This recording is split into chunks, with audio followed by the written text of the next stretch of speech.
gov/consumerprotection.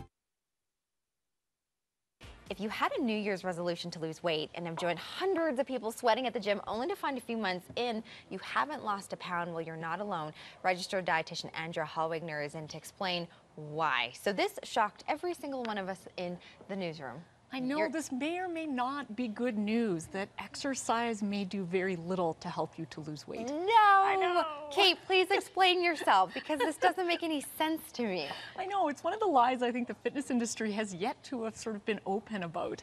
What we know from nutritional and obesity weight management research, the American Journal of Medicine did a great study that looked at all the different exercise weight loss studies, and what they found is moderate exercise led to about 1.6 kilos of weight loss over a 6-month period. And when we looked out to a year, it was about 1.7 kilos. So it will help you lose a little bit of weight. Okay. But maybe not as much as what people were anticipating when they're going out working really hard in the gym. Okay.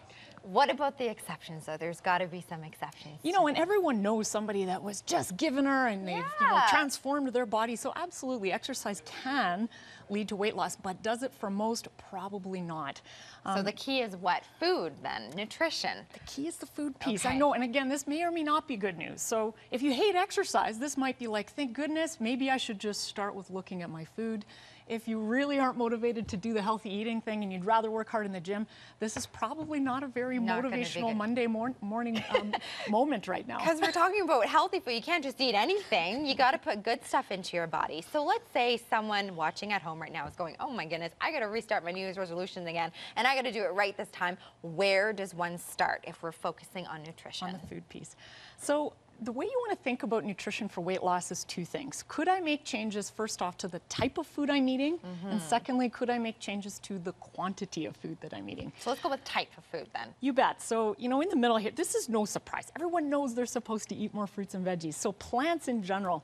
So one of the things that I sometimes ask our clients is, if I came into your kitchen and I looked in your cupboards, in your fridge, in your car, in your purse, in your office, what would I see? And are these things you'd be really excited to show me? Or are these things that you're like, well, this was just one of those once in a while exceptions?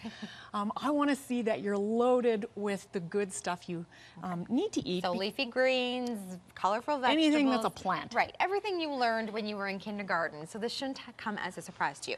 The other thing, though, Andrea, is it's not just what you eat. Like you said, it's also the amount. So if we look over here, I'm looking at almonds. Yes, I heard you should eat almonds because it's healthy. But if you're eating an entire bag, that's not good either. Yeah, and whether we're talking about trail mix or me, of course, being the chocoholic dietitian, if this was a big bag of chocolate-covered raisins in my pantry, whatever it might be, we know when we have more, we eat more, simply So is this put. how much you should be eating a day? This is a quarter cup, which is about the size of a golf ball. So that's about whatever you can fit in a handful. Okay. I got to ask Jefferson how much he eats. He eats almonds all the time, so I'm going to have to check to see if he's eating the right amount. Awesome food.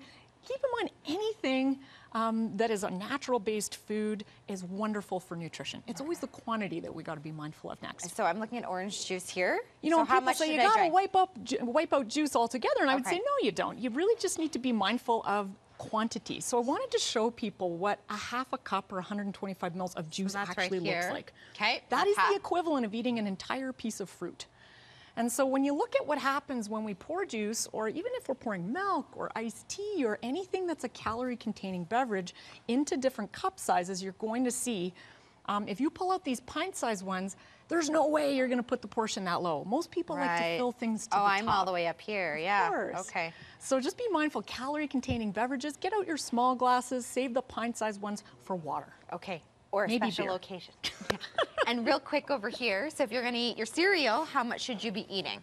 Yeah, and what I wanted to showcase here, again, coming into portion sizes, is the difference in what's happening with our plate sizes, our bowl sizes. This is more the size of what you would have seen an antique-based dinner bowl. Okay. This is also an antique-based dinner bowl. Look at how small those are versus today's bowl. These are mine at home. Right. And so why that's important is, again, our eyes like to see things full. This sometimes people might not have even filled it up that much because it's not that much room for your milk. Here, there's a lot of empty space, and so chances are we might have put a little bit more into the bowl. Good advice. Thank you so much, Andrea, for coming in. Registered dietitian Andrea Holwegner. For more information about personal nutrition counseling and weight loss nutrition resources, visit Andrea's website at healthstandnutrition.com.